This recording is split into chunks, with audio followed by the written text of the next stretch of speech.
Good afternoon.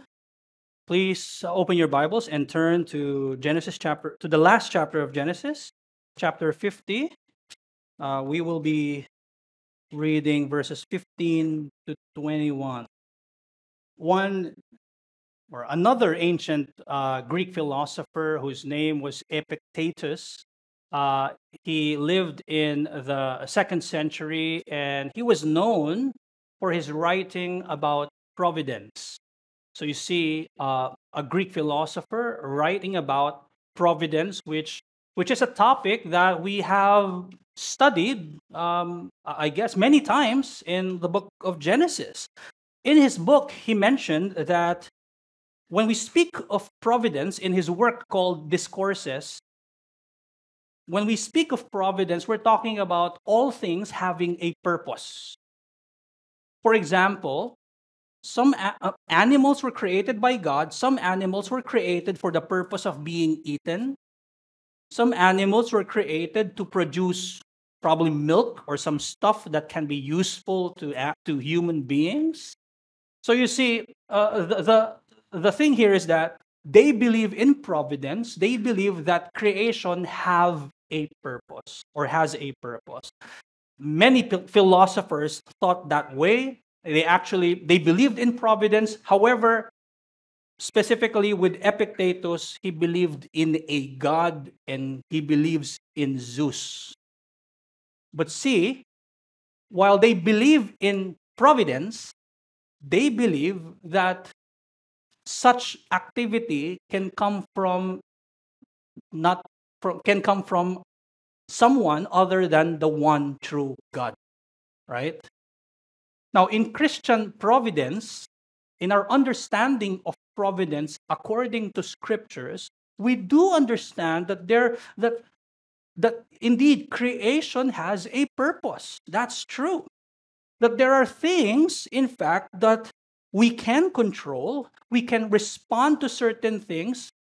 Animals were created for a purpose. That's true. But we also believe that there is a God who has sovereign control over all things, and that is, of course, our one true God, and He has a purpose. And uh, contrary to the pagan understanding of providence, this God, whose providential order, His purpose is, I can say, we can call it Christ tilted. So I've entitled this sermon, Christ tilted providence. And so we will read verses 15 to 21 of Genesis chapter 50. When Joseph's brothers saw that their father was dead, they said, "It may be that Joseph will hate us and pay us back for all the evil that we did to him." So they sent a message to Joseph saying, "Your father gave this command before he died. Say to Joseph, 'Please forgive the transgression of your brothers and their sin, because they did evil to you. And now, please forgive the transgression of the servants of the God of your father.'" Joseph wept when they spoke to him. His brothers also came and fell down before him and said, "Behold, we are your servants." But Joseph said to them, "Do not fear, for am I in the place of God? As for you, you meant evil against me, but God meant it for good, to bring it about that many people should be kept alive as they are today. So do not fear. I will provide for you and your little ones." Thus he comforted them and spoke kindly to them. The grass withers, the flower fades, but the word of our God will stand forever. So Joseph's brothers were afraid of Joseph, understandably. They should be afraid of Joseph. They knew what they have done to Joseph. They have sinned against Joseph, and they knew that they deserved punishment for their crimes. They have persecuted their innocent brother, who happened to be the favorite of their brother, right? Remember, they wanted to kill Joseph. And now that Jacob was buried, he died and now was buried, it may be the perfect time, his brothers thought, for Joseph to probably take revenge. And so, uh, they were afraid. They sent probably a servant to send a message to Joseph saying, in verse 16, it says, "Your father gave this command before he died. Say to Joseph, please forgive the transgression of your brothers and their sin, because they did evil to you." Now, many commentators are saying, many commentators basically are divided in their interpretation of verse 16. Some are saying that the brothers, in fact, lied out of fear. It could be that it wasn't true, that Jacob did not really give such command. And some are saying that it could be that Jacob gave that command. It's just not written in the scripture. That is also probable.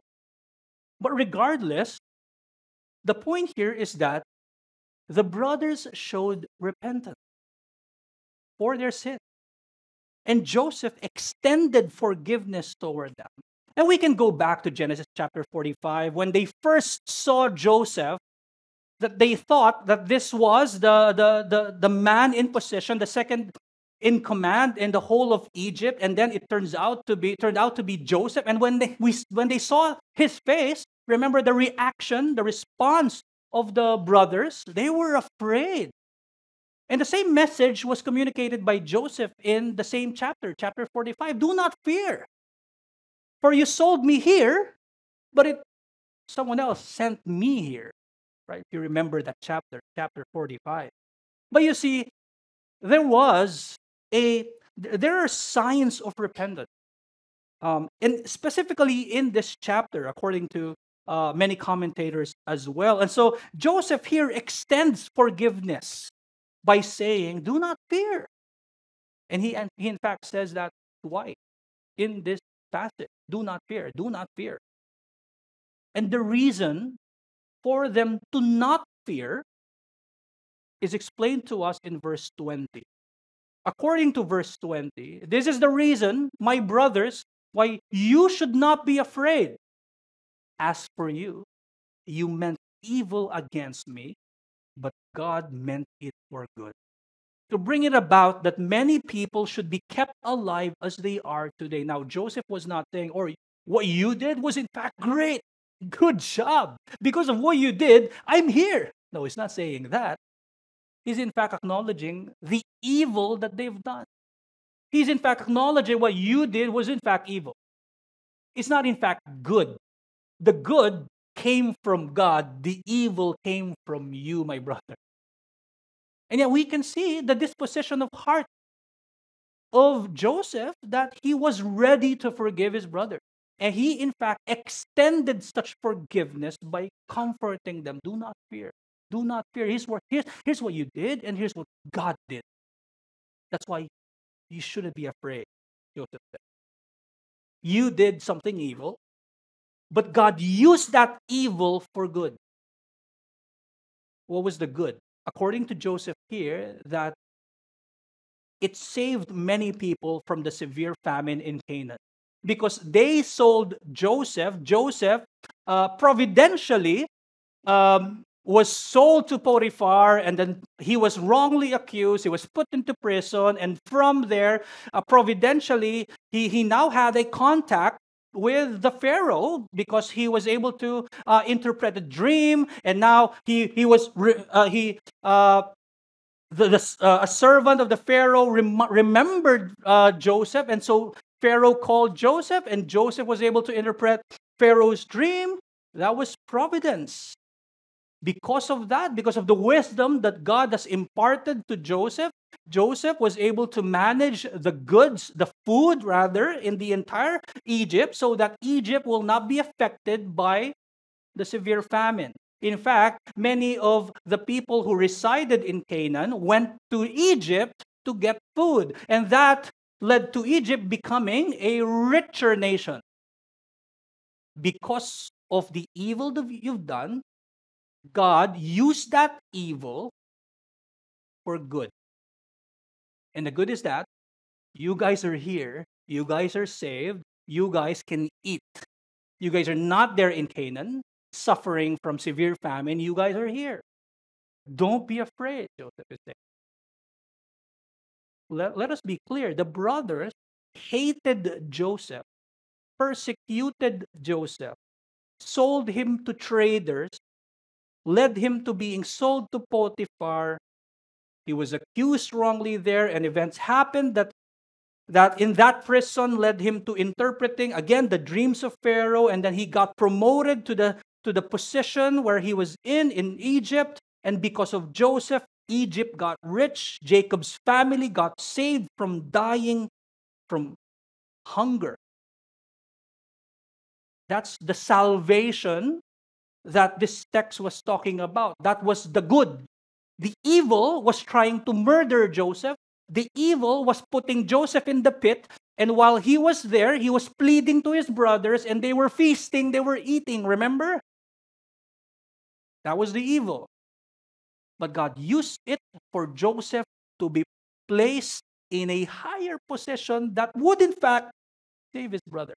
Oh, only God can do such a thing. Only God can do such a thing. They were saved. That's the salvation coming from God.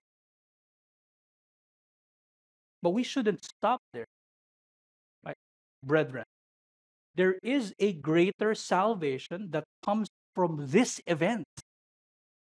Because Joseph saved the family of Jacob, they were preserved, and the reason why the reason why it was necessary for their line to be preserved is because the one who brings this greater salvation will come from their line.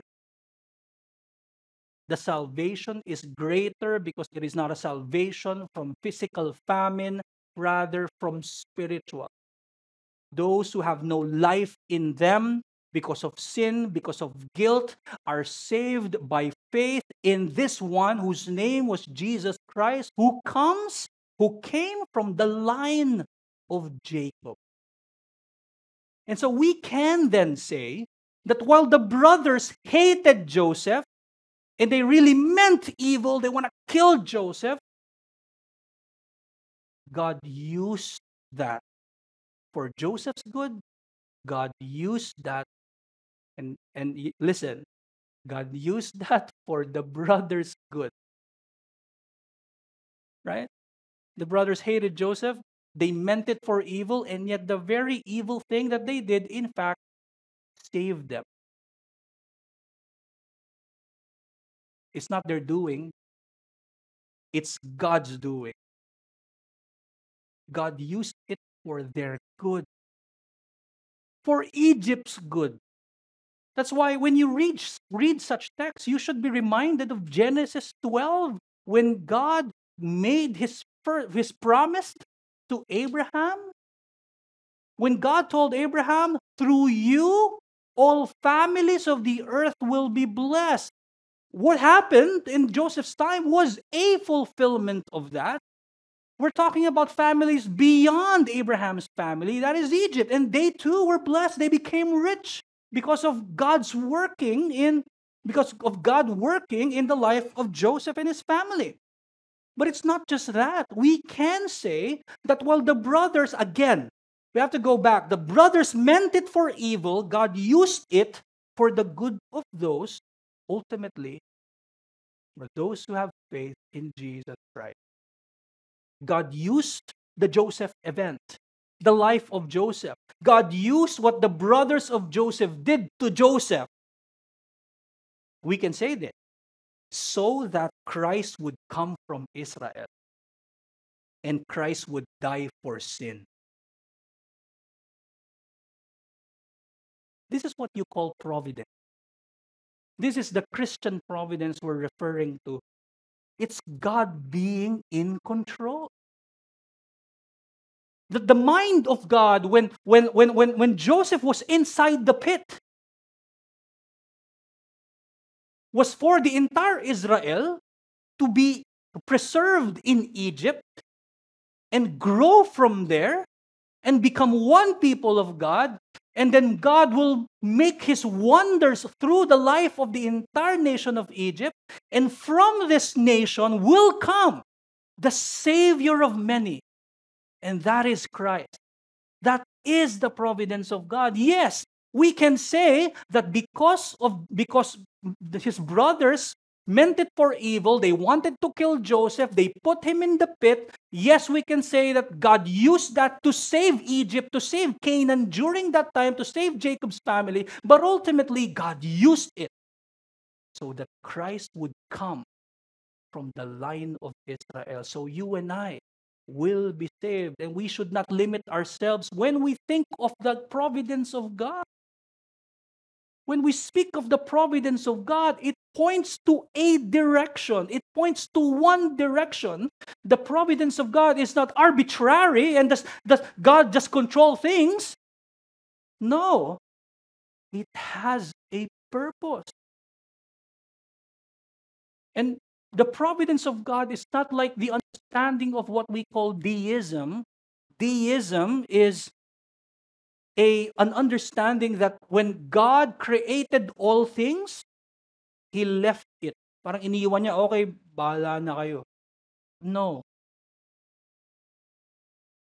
God's providence is God directing the course of human history for His purpose. Now, like I've said, we've learned about the providence of God many times in the book of Genesis. We have learned that the providence of God is not just arbitrary. He has a purpose, that it is a providence that primarily, we've learned this before, that primarily benefits the people of God. It benefited the people of God in the Old Testament, and those were the descendants of Jacob. It benefited them, right? But ultimately, the providence of God benefits the people of God whom He has chosen before the foundation of the world, and that is the church. But again, our understanding of providence should not be limited to that. We must view the providence of God as going to a certain direction, that one purpose. Let us not be like the early philosophers who, while they believed in providence, they believed it apart from Christ. God's providence is not a Christless providence. Rather, it is a Christ-tilted providence.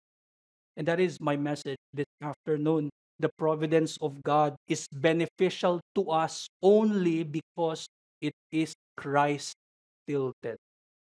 It goes to the direction where the purposes of Christ is. It goes to for the purpose of glorifying Christ. And we will look at the passage and see how is it beneficial to us in this sense. I have 2 points. First, providence leads to forgiveness. And second, providence results to comfort.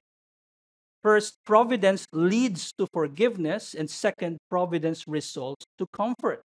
So let us consider the first point. Providence leads to forgiveness. We can see, again, in this passage, the posture of humility and repentance on the part of Joseph's brothers. In fact, you can see in the text wherein they even appealed, they used, it says there in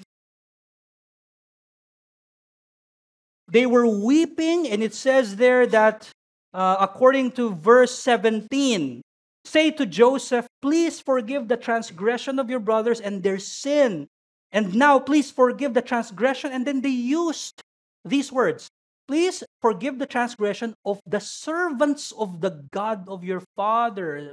Using the word God and using the word father would mean, oh, we have the same God. We have the same father.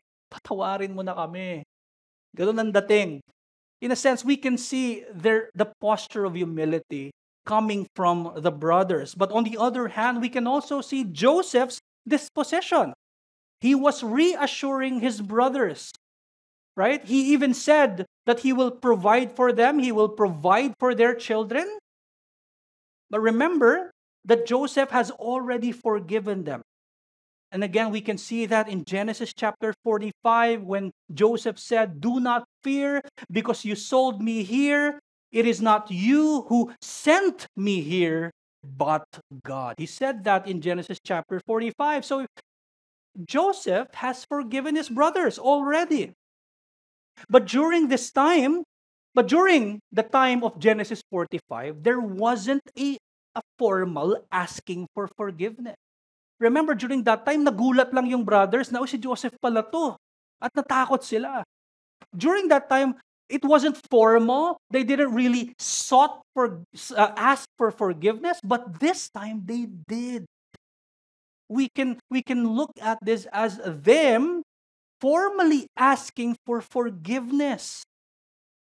So it says here, after that asking of forgiveness, Joseph responds in verse 19, again, with the assurance. Sabi ni Joseph, "Do not fear." And then he said, "For am I in the place of God?"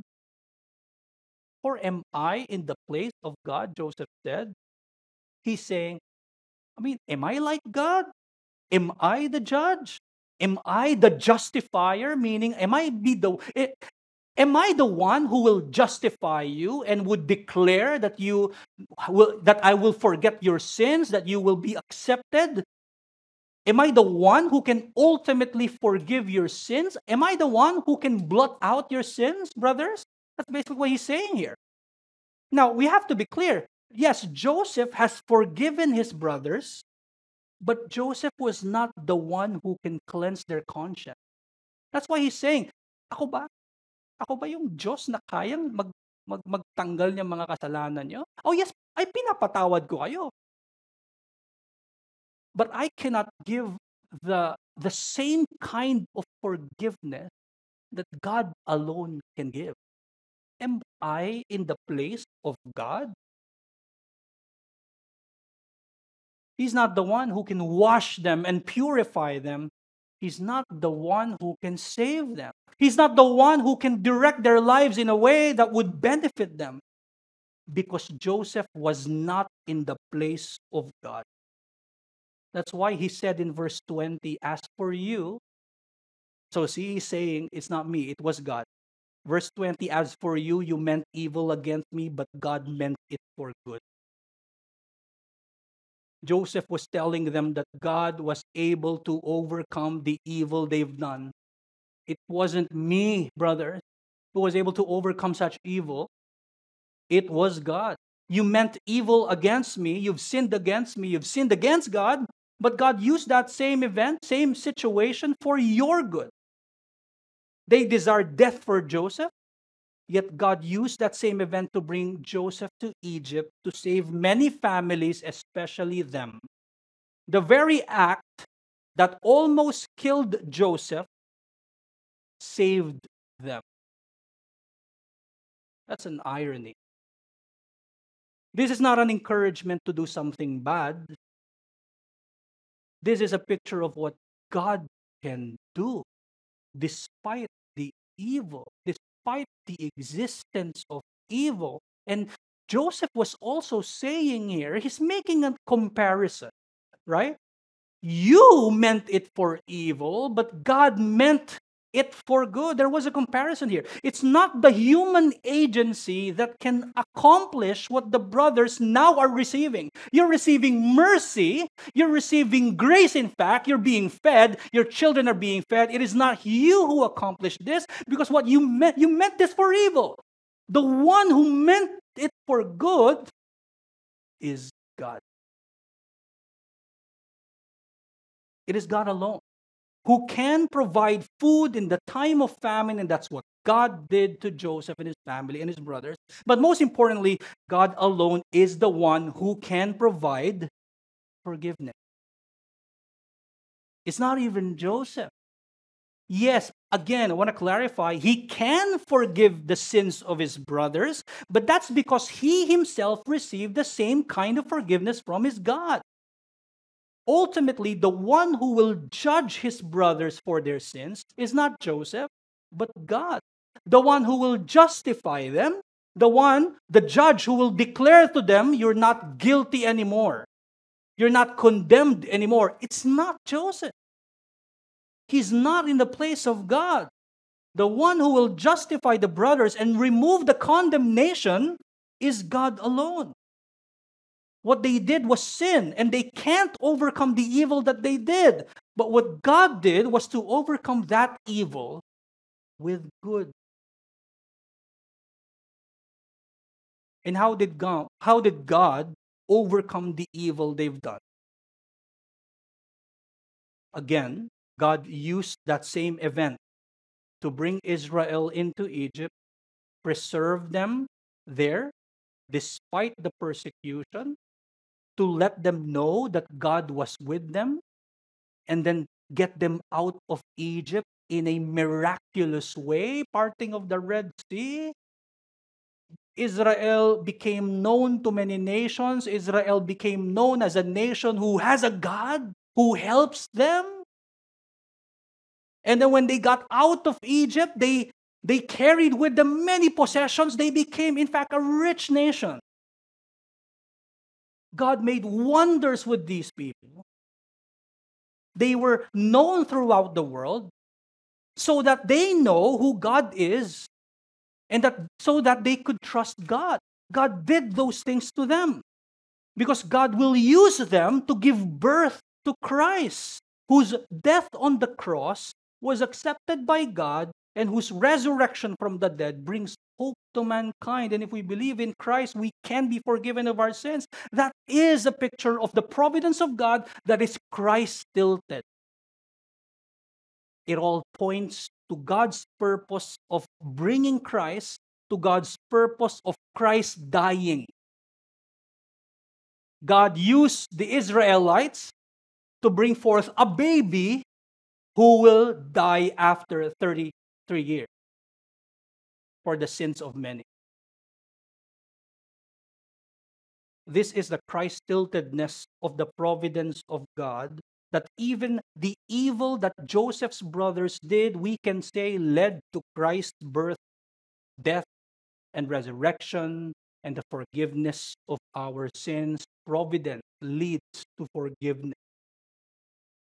If this is something that you have heard many times, if you've heard what Christ has done, and you have, kumbaga parang baliwala lang ito sa'yo, kailangan mong mag-isip-isip, kaibigan. Kitang-kita, we can see in the providence of God that He has a purpose. When He created Adam and Eve, the purpose is to bring Christ.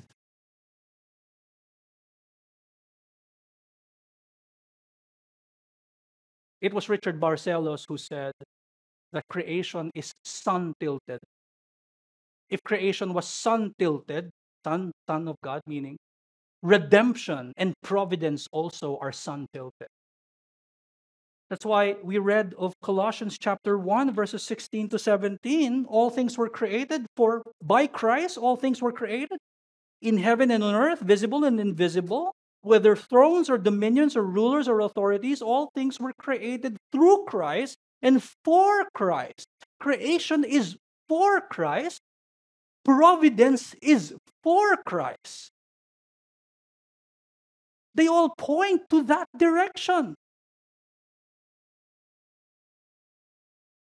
That's why it's hindi biro when you hear, you must repent, and you must repent of your sins and come to faith in Jesus Christ.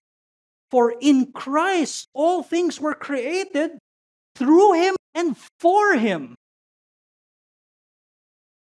He is God's provision for the forgiveness of sins. If you're not in Him, if you do not believe in Him, then your sins will not be forgiven.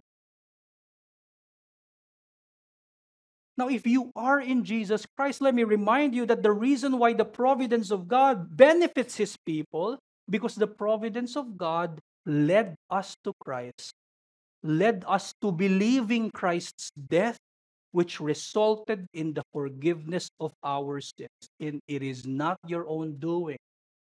And you might say, I spent a day just studying the book of Matthew, Mark, reading the Bible. It was me who read it. Because of the providence of God that you have an available time to read it, because of the providence of God that you even have a book in front of you translated, and you don't know kung how many years how many years passed and how many troubles the Christendom had just to translate, just to have such translation in front of you. That is the providence of God. God's forgiveness. Because of the providence of God, there is forgiveness. And God's forgiveness is available even now when we sin. Even now when we sin. Remember 1 John chapter 2? John wrote the letter so that we will not sin. But if we sinned, he gives us a comfort and assurance. There is an advocate who is Jesus Christ. There is someone in the middle, the mediator. And that's why God sees not our sin that would condemn us. Rather, he sees the righteousness of Jesus Christ.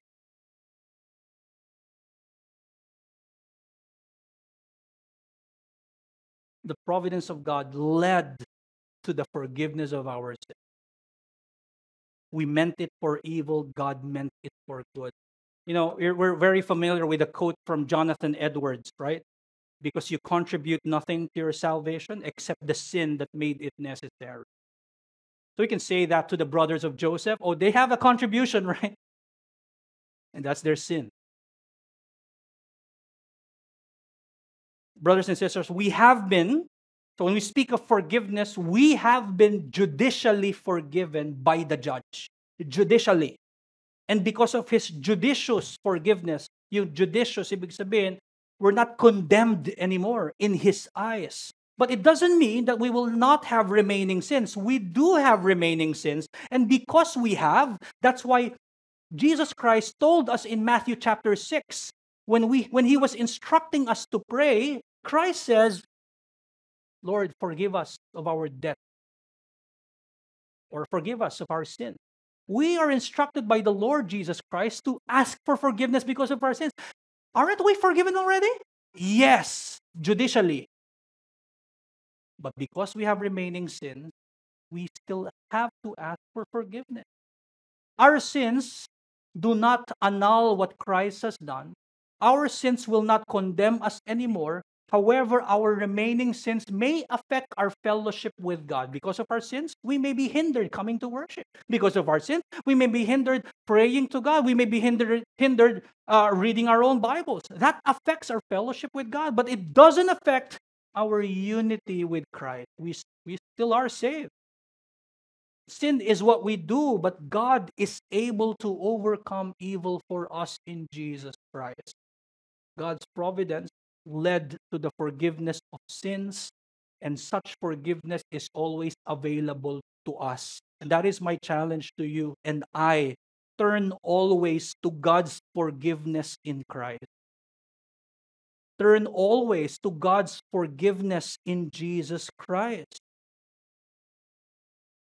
When Christ told us to pray in Matthew 6, forgive us our debts, it's asking for fatherly forgiveness. We're not asking for judicious kind of forgiveness, rather a fatherly one.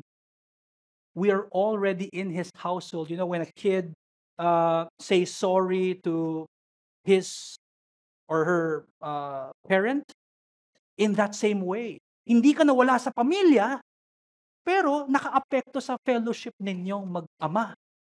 In that same way is the kind of forgiveness that we ask, that we seek whenever we pray that prayer. But sometimes we think that we need no forgiveness at all. That at times we can't perceive our own sin because we're so focused on the sins of others. I hope they repent of their sin. I hope God would forgive them. If this is how we think, we need to repent of it and seek the Lord forgiveness. And you know what? God assures us of his forgiveness. Whenever you hear, whenever you read the gospel, it is God telling you, because of what Christ has done for you, you have been forgiven of your sins. And you know what? Whenever we fellowship with one another and you hear of God's words in the lives of your brethren, it is God telling you, this is what Christ has also done for them. He has forgiven their sins just as you have been forgiven. Whenever you partake of the supper, it is God assuring you that you have been received by Him. And even now, the reason why you're still alive is because of the grace of God. Every moment is an opportunity to seek forgiveness in the Lord and repent. And so, are there remaining sins that you need to confess to God and seek His fatherly forgiveness? Come to Christ, because the providence of God over sin is found only in Him. What are those sins, brethren? Ano yung mga kasalanan na meron tayo ngayon na hindi natin mabitawan? Na nahihirapan tayong dumulog sa Panginoon sa dasal at humingi ng kapatawaran. Kaklaro ko, kapatid, hindi ka humihingi ng kapatawaran para tanggapin ka ng Panginoon. Tinanggap ka na ng Panginoon, kaya ka nakakaroon ng access to seek for such kind of fatherly forgiveness. Kung ikaw ay kay Kristo, kapatid, lumapit ka sa Panginoon. Naalala niyo ba yung kanta, Dear Refuge of My Weary Soul?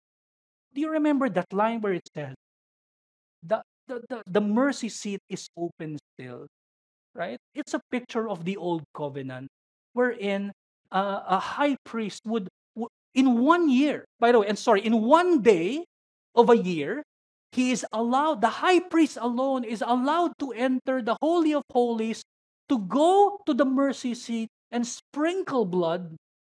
That's one time in 1 year.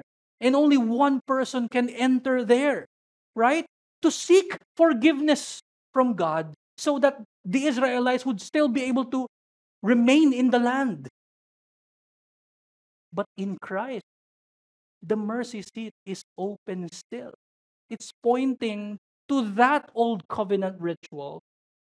You don't have to wait for a specific day in a year, and you don't have to depend on one person who is also a sinner to come to God. No, Christ already entered the heavenly through His death and resurrection. That is why the mercy seat, in a sense, is open still. You can come to Christ. You can come to God because of what Christ has done. That's why in the book of Hebrews it's saying, now you have access to God. Now you can come to the throne of grace. Now you can. You don't need a priest. You have a high priest who is better than the Old Testament priest, who is perfect and sinless. And you're coming not to a throne where you will be condemned. It's not a throne of wrath. It's in fact a throne of grace, meaning you come there and you're receiving.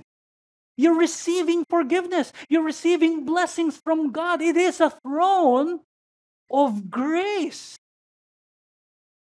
Seek forgiveness. Confess your sins, brethren.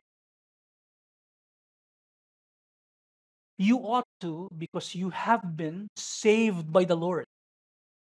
Seek fatherly forgiveness from Him. And the assurance is, He has accepted Christ. Repent of your sin. So again, are there remaining sins? Are there sins that you need to confess to the Lord? And you and I know, you're not confessing to a God who did not know that sin. Oh, He knows. But do you have a humble heart? Enabled by the work of Christ to come to Him, to the throne of grace, and seek forgiveness. You are seeking forgiveness because you have been forgiven already by the Lord. It is a fatherly forgiveness that puts you back in that intimate and good fellowship with the Trinity. For sin does affect such fellowship. But sin will not ever remove you from the household, from the family of God. You have been adopted by the Father because of Christ.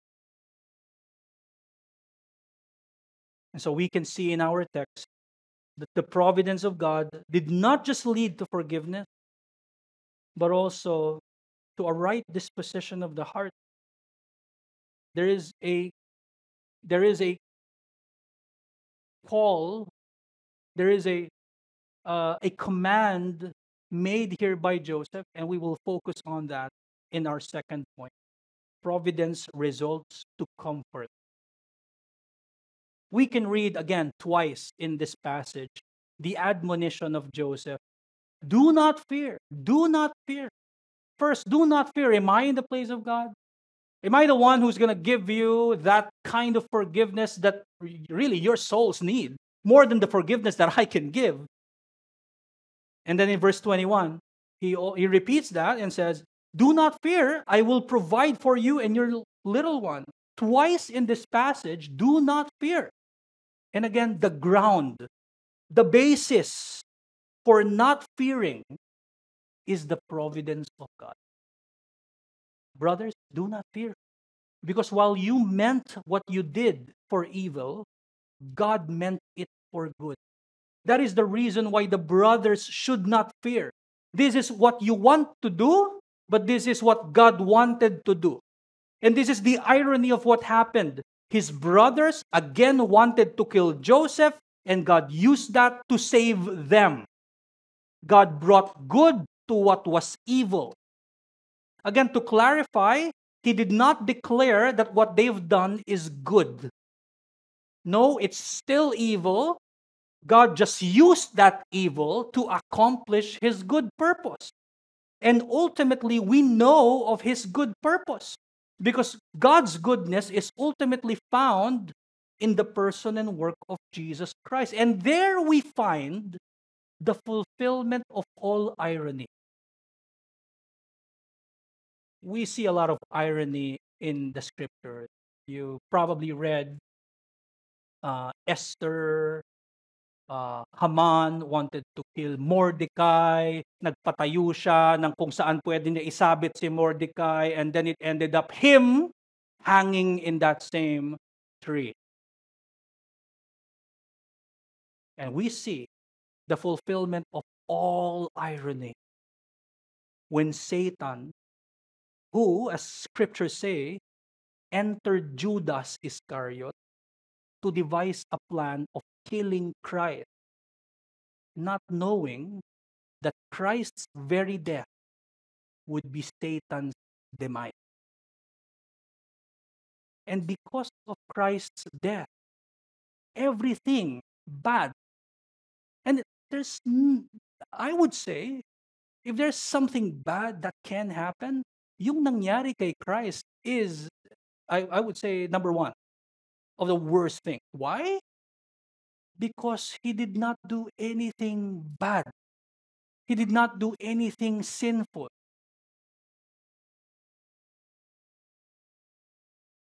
And so because of Christ's death, anything then that is bad that would happen to a Christian's life, God means it for good. Now, for a non-Christian, does it mean that God also has a purpose for someone who does not believe in God? Yung providensya ba niya may purpose for a non-Christian? The answer is yes. Because whatever happens to an unbelieving person, all the more adds or compounds yung guilt niya. All the more having a reason for that person to be condemned of his sin. God is a patient God and He has not repented of His sins. All the more na magpapatunay na guilty siya sa kanyang kasalanan. So yes, the providence of God has a purpose even to an unbelieving person. But for a Christian, God has a purpose to everything that happens to you, may it be bad or good. Ano yung basihan mo of bad? Cross. An innocent man was murdered. Ano yung basihan mo of bad? Death. Ang kamatayan ay nagiging mabuti na ngayon, in a sense, sa isang Kristiyano because he will meet his Savior after death. Now, think of anything bad that's happening to you now. I'm not saying, hindi ko minamaliit ang suffering or kung anumang pinagdadaanan natin ngayon. But providence should result to comfort, knowing that God has a purpose, and His purpose is the glory of Christ, and the glory of Christ indeed benefits His bride, benefits His body, benefits His people. It's to provide us comfort.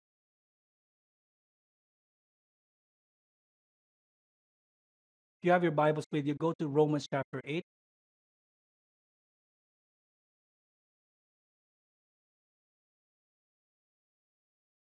In Romans chapter 8, let's go to verse 28.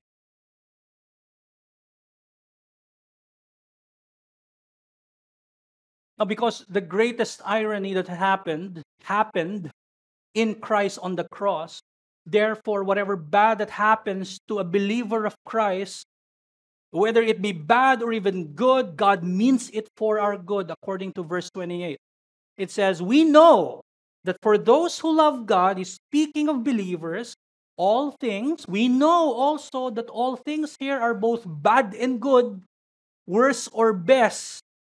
All things work together for good. It's not like these creation are working on their own apart from the sovereign creator. No, the presupposition here of Paul is that there's someone working. There's someone actively working, right? All things work together for good for those who are called. These ones who are called are those who love God, in that same verse, according to His purpose.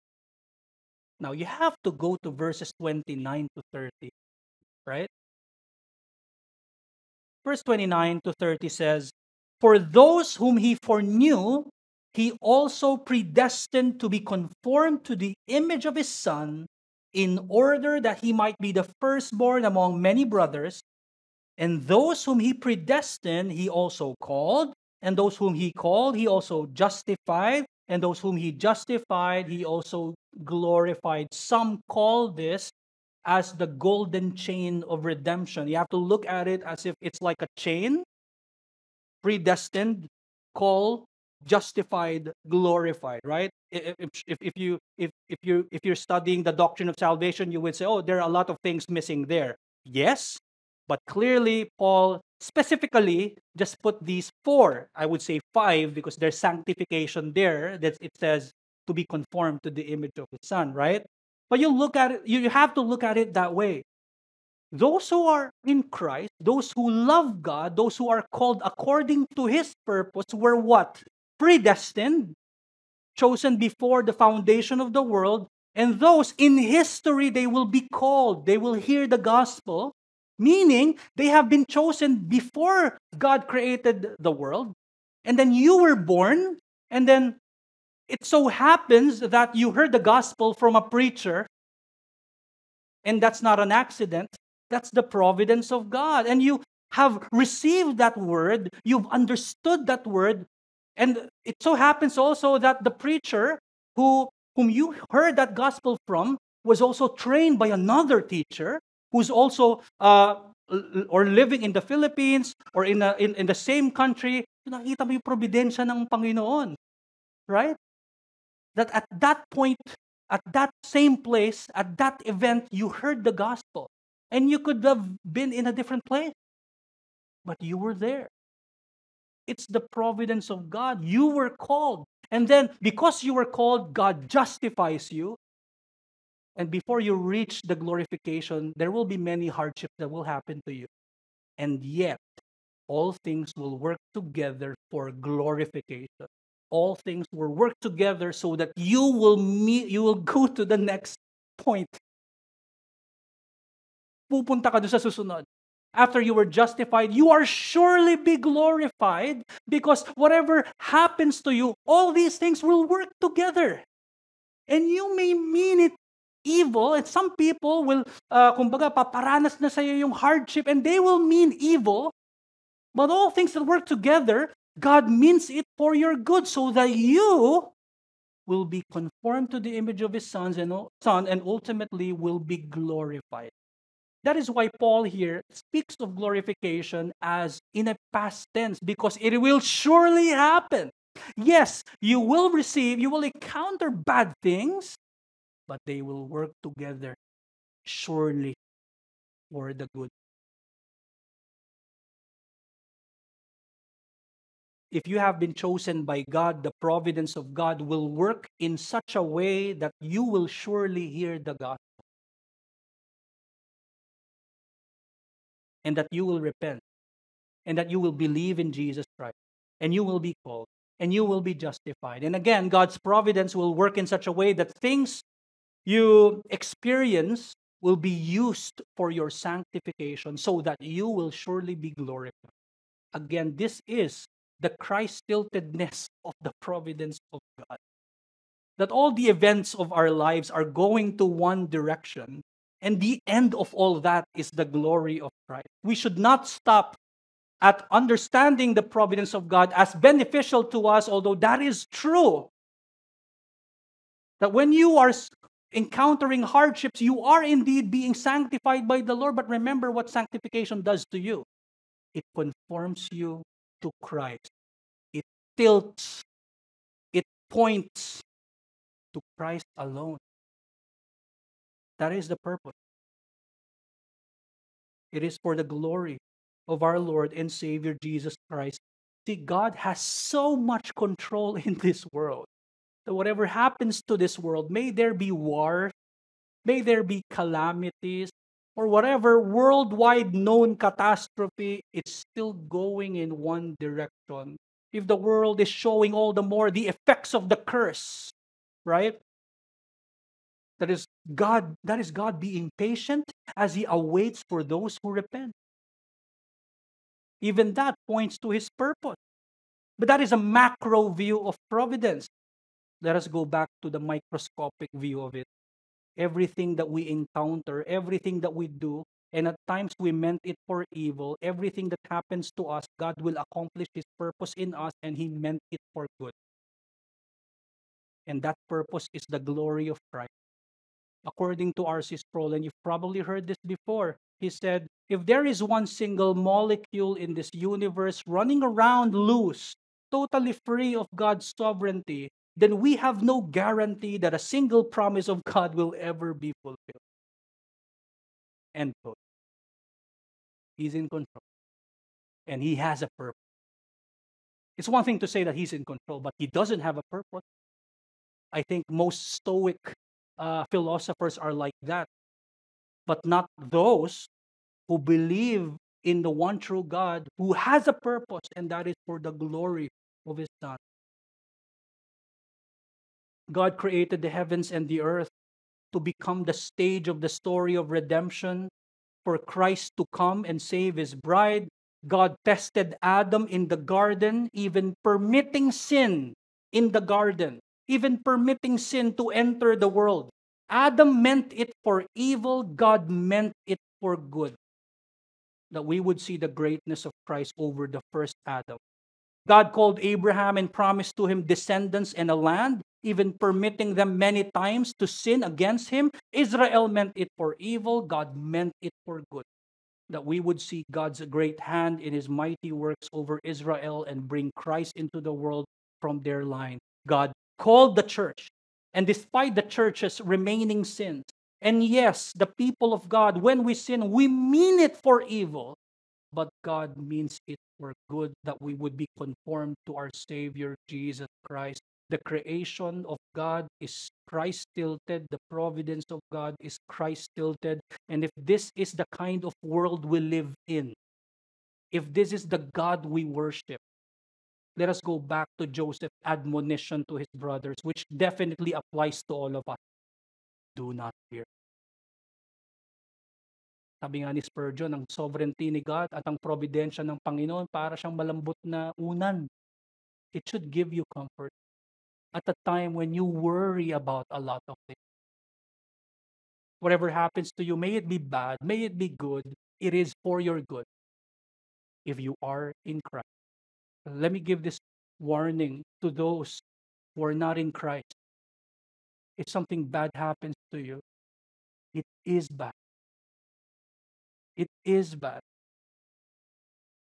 Very specific to Romans chapter 8, that those who love God, those whom He has called according to His purpose, all things work together for good.